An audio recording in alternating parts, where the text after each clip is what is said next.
إن الحمد لله نحمده ونستعينه ونستغفره ونؤمن به ونتوكل عليه ونعوذ بالله من شرور أنفسنا ومن سيئات أعمالنا من يهده الله فلا مضل له ومن يضلل فلا هادي له وأشهد أن لا إله إلا الله وحده لا شريك له وأشهد أن محمدا عبده ورسوله الذي أرسله بالحق بشيرا ونذيرا وداعيا إلى الله بإذنه وسراجا منيرا أما بعد فإن خير الحديث كتاب الله وخير الهدي هدي محمد صلى الله عليه وسلم وشر الأمور محدثاتها وكل محدثة بدعة وكل بدعة ضلالة وكل ضلالة في النار أعوذ بالله من الشيطان الرجيم بسم الله الرحمن الرحيم قاف والقرآن المجيد بل عجبوا أن جاءهم منذر منهم فقال الكافرون هذا شيء عجيب أئذا متنا وكنا ترابا ذلك رجع بعيد قد علمنا ما تنقص الأرض منهم وعندنا كتاب حفيظ بل كذبوا بالحق لما جاءهم فهم في أمر مريج أفلم ينظروا إلى السماء فوقهم كيف بنيناها وزيناها وما لها من فروج والأرض مددناها وألقينا فيها رواسي وأنبتنا فيها من كل زوج بهيج تبصرة وذكرى لكل عبد منيب وقال الله تعالى في سورة البقرة أعوذ بالله من الشيطان الرجيم ولا تأكلوا أموالكم بينكم بالباطل وتدلوا بها إلى الحكام لتأكلوا فريقا من أموال الناس بالإثم وأنتم تعلمون عن أبي سعيد الخدري رضي الله تعالى عنه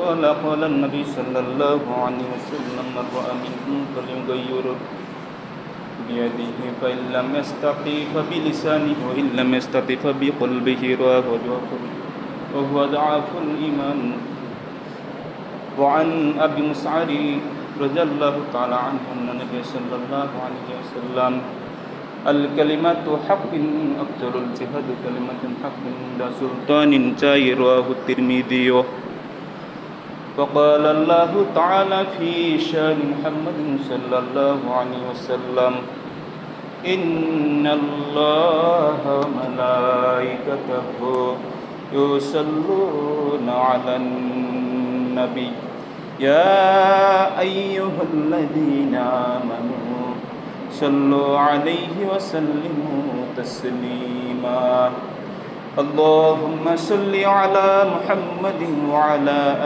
آل محمد كما صليت على إبراهيم وعلى آل إبراهيم إنك حميد مجيد اللهم بارك على محمد وعلى آل محمد كما باركت على إبراهيم وعلى آل إبراهيم إنك حميد مجيد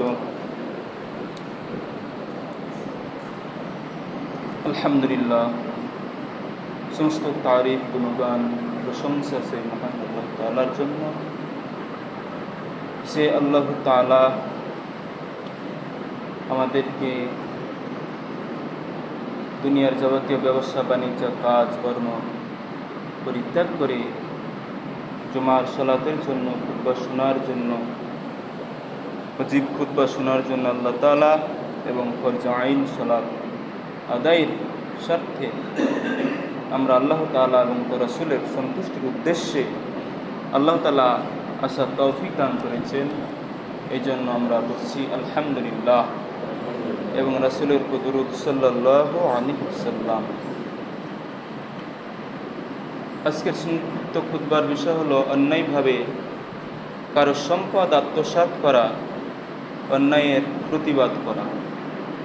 সম্মানিত মুসল্লিগণ, ভূমিকা ছাড়াই সংক্ষিপ্ত খুতবার মর্মার্থের দিকে এগিয়ে যাব ইনশাআল্লাহ। তার আগে দুটি কথা হলো যে আমরা আযান যখন হবে চেষ্টা করব আযানের আগেই মসজিদে আসা।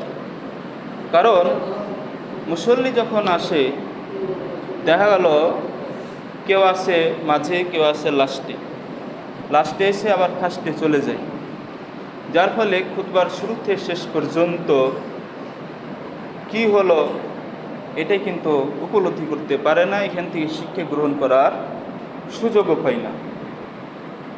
তো শুধু কি জুমার 2 রাকাত ফরজ সালাত এটাই আমাদের জন্য বাধ্য, না আরও কিছু আছে? আমাদের এই খুতবা অবশ্য আমাদের জন্য শোনা অপরিহার্য।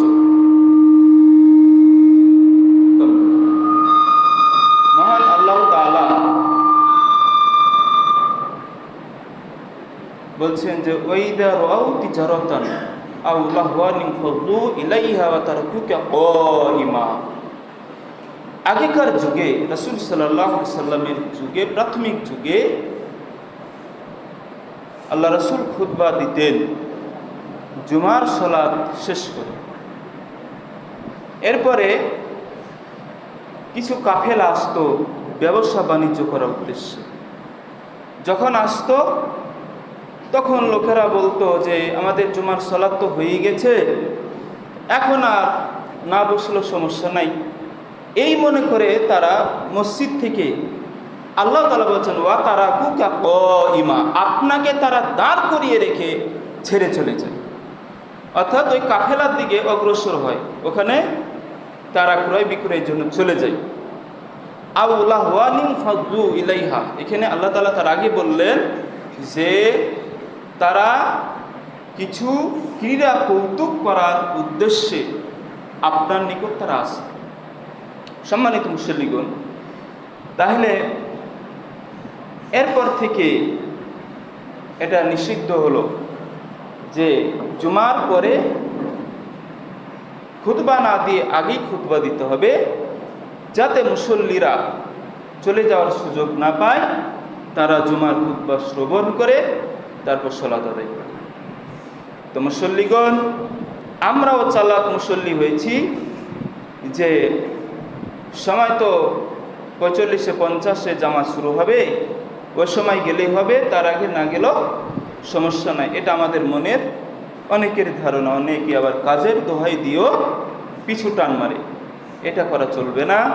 আমাদেরকে অগ্রসর হতে হবে। জুমার দিন প্রতিদিন যদি হতো তাহলে বিরক্ত হতো, বিরক্ত বোধ আমাদের ভিতরে আসতো, শয়তানি অলসতা আসতো। সপ্তাহে মাত্র একটা দিন, বিশেষ করে অনুরোধ, আমরা আগেই আযানের সাথে সাথে, আযান শোনার সাথে সাথে অথবা তার আগে আসার চেষ্টা করব ইনশাআল্লাহ। আল্লাহ তাআলা আমাদেরকে কবুল করুন, আমিন। সম্মানিত মুসল্লিগণ, মহান আল্লাহ তাআলা সূরা আল বাকারা, যে বাকারার সূরার ভিতরে অনেকগুলো বিধান, অনেকগুলো উদাহরণ, অনেকগুলো বিষয় আল্লাহ তাআলা উল্লেখ করেছেন। তো সেই সূরা আল বাকারার 188 নম্বর আয়াত আপনাদের সামনে তেলাওয়াত করেছি আর 2টি হাদিস পাঠ করেছি। তো মহান আল্লাহ তাআলা বলেন যে ওয়ালা তাকুলু আমওয়ালাকুম, তোমরা তোমাদের সম্পদগুলোকে খেও না। এখানে আল্লাহ বলছেন 188 ওয়ালা তাকুলু আমওয়ালাকুম, তোমরা তোমাদের সম্পদগুলোকে খেও না। কেন খাবে না? বাইনাকুম, তোমাদের ভিতরে, তোমাদের মাঝে, এমনভাবে খাবে না যাতে প্রতিটি ক্ষেত্রে অন্যায় হয়, বিল বাতিল, অন্যায়ভাবে ভক্ষণ করবে না। এখন প্রশ্ন আসতে পারে, আমি আমার সম্পদ খাবো, এত অন্যায় কি? অনেকে তো প্রশ্ন করবেন যে আমি আমার সম্পদ খাবো, এত অন্যায় কি? আল্লাহ কেন এখানে বললেন যে তোমাদের সম্পদ তোমরা খেও না, বাইনাকুম বিল বাতিলি, পরস্পরের মাঝে অন্যায়ভাবে, বাতিলভাবে ভক্ষণ করিও না। লা তাকুলু, নিষেধ করছেন, এটা হচ্ছে নাহির সিগা। ওয়াতুদলু বিহা, এবং এটা তোমরা সমর্পণ করিও না, উপস্থিত করিও না, ইলাল হুক্কামি, হাকিমের বহুবচন হুক্কাম। এখানে হাকিম শব্দটা আল্লাহর সাথে সম্পর্কযুক্ত। কেউ যদি মানুষের সাথে মানুষের নাম রাখতে চায় কোনো ছেলে, তাহলে হাকিম নামের পূর্বে আব্দুল যোগ করতে হয়, তাহলে আব্দুল হাকিম, তাহলে হাকিম হবে আল্লাহ তাআলা, এই জন্য আব্দুল হাকিম। এখানে আল্লাহ তাআলা ইলাল হুক্কাম কেন বললেন? মানে হাকিমের বহুবচন হুক্কাম, এটা কেন হলো? প্রশ্ন আসতে পারে। আল্লাহ তো একজন, একক, লা ইলাহা ইল্লাল্লাহ। আল্লাহ হচ্ছেন এমন একজন সত্তা যিনি ছাড়া কোনো ইলাহ নেই।